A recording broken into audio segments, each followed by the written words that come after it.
I am making an updated toon deck profile for the new banlist.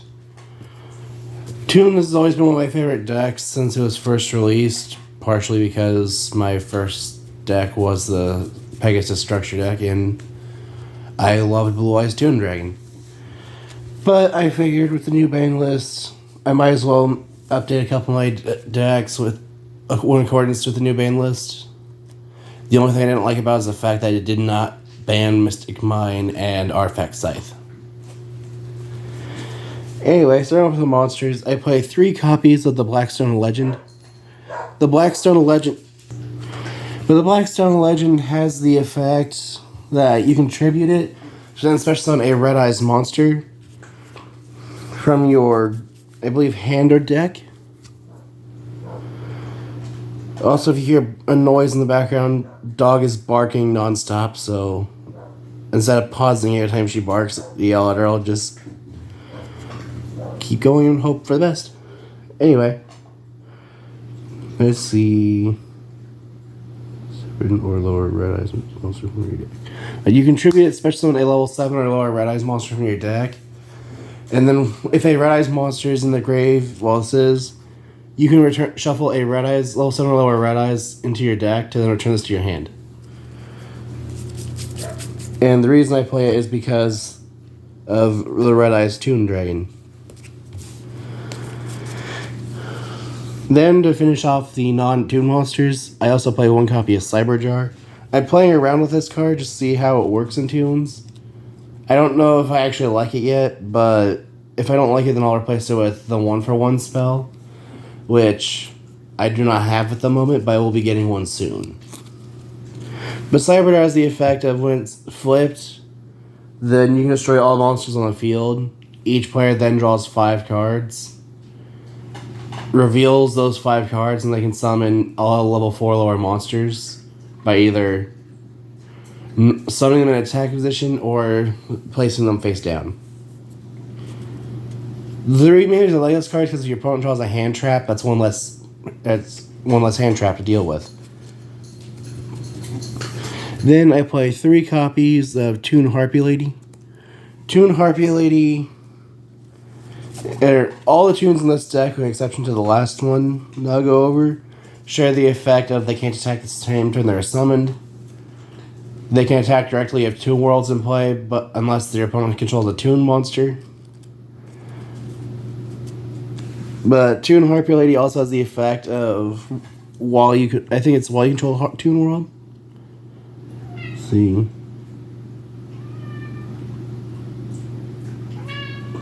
Yeah, it has the effect if you control Toon World, you can special summon it.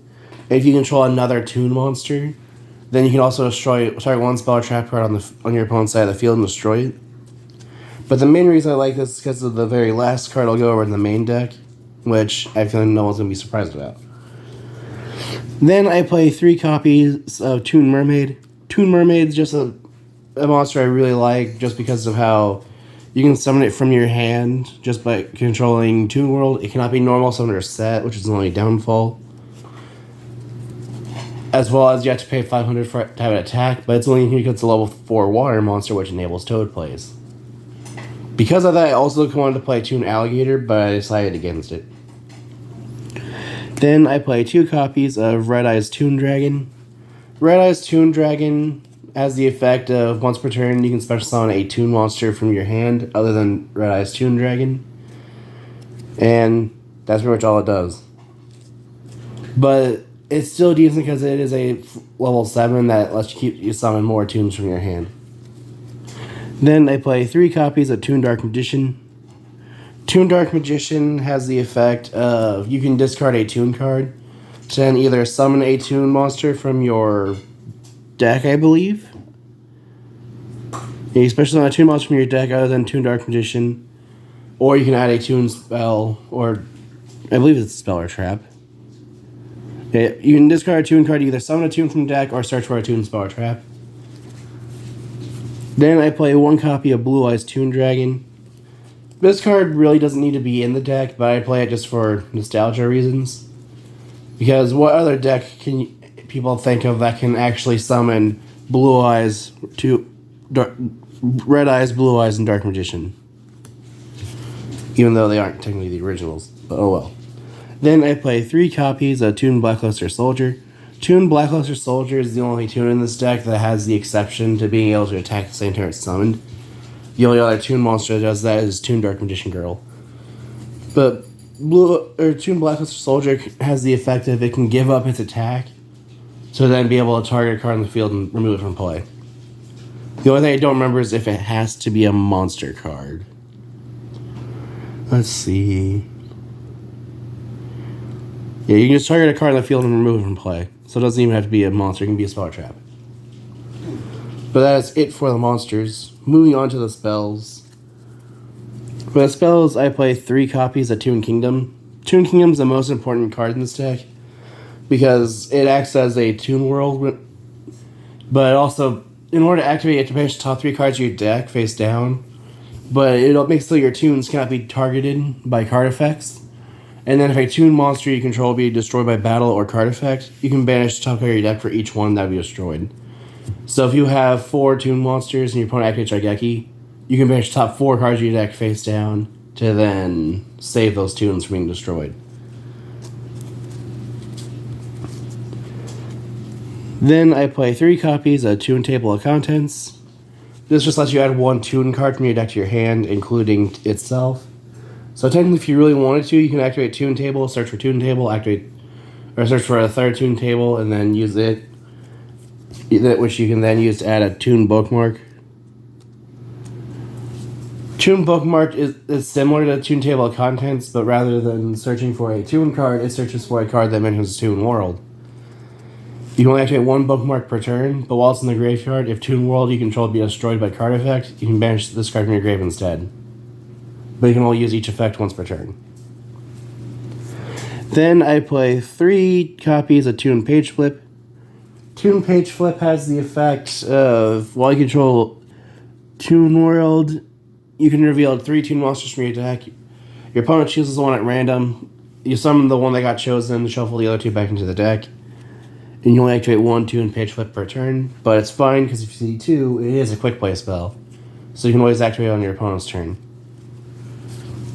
And then I play 3 of what I think is the funniest card in the deck, being 3 copies of Comic Hand. Just because while you control a Toon monster and Toon World, this lets you target an opponent's monster they control, take control of it, and then it's treated as a Toon. I made one of my friends upset with this just because he summoned a Stardust Dragon. I then activated this, taking control of Stardust, and was calling it Stardust Toon Dragon. Same thing with his Odd Ice Pendulum Dragon, where I was calling it Toon Odd Ice Pendulum Dragon. He did not like it that I was referring to his favorite cards as Toons for some reason. But I thought it was hilarious. Then to finish off the spells, I play 1 copy of Mimic Hat. Mimic Hat just lets you, while you control a Toon World and a Toon monster, lets you target 1 card in your opponent's graveyard. If it's a monster, summon it to your field. If it's a spell or trap, set it to your spell and trap zone. You can only activate 1 Mimic Hat per turn. But I only play the 1 because the Toon Bookmark being able to let you search for it if you need it.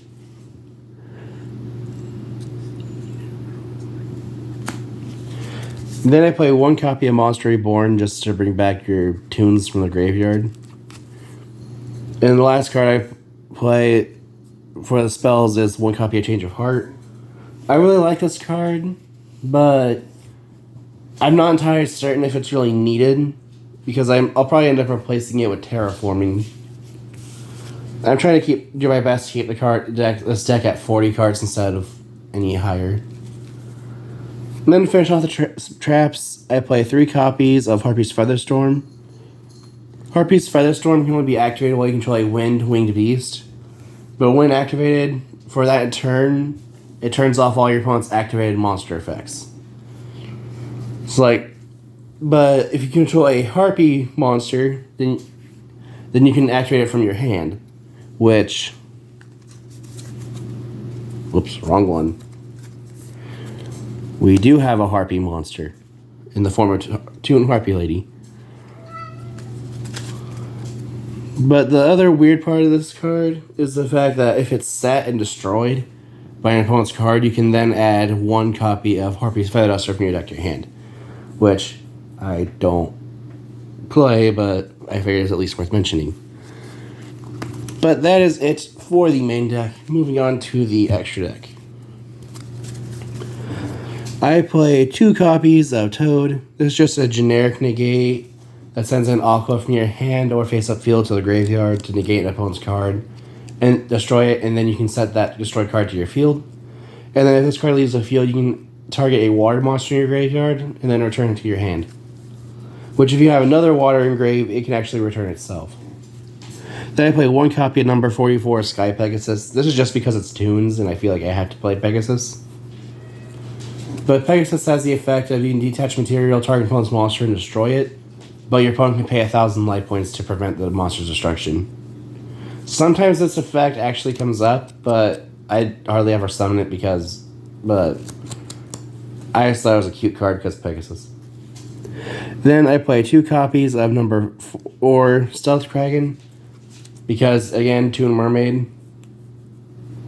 This deck having access to level 4 is actually kind of funny. But Stealth Kraken has the effect of, while it's on the field, all monsters on the field are treated as water monsters. It once per turn, or once per main phase quick effect, you can activate its effect to destroy a water monster your opponent controls and then deal damage equal to half its attack points on the field. This is a quick effect, but the best part of this effect is it does not target. Every time I go and use this monster's effect, my opponent said target, and then I have to explain that it doesn't actually target.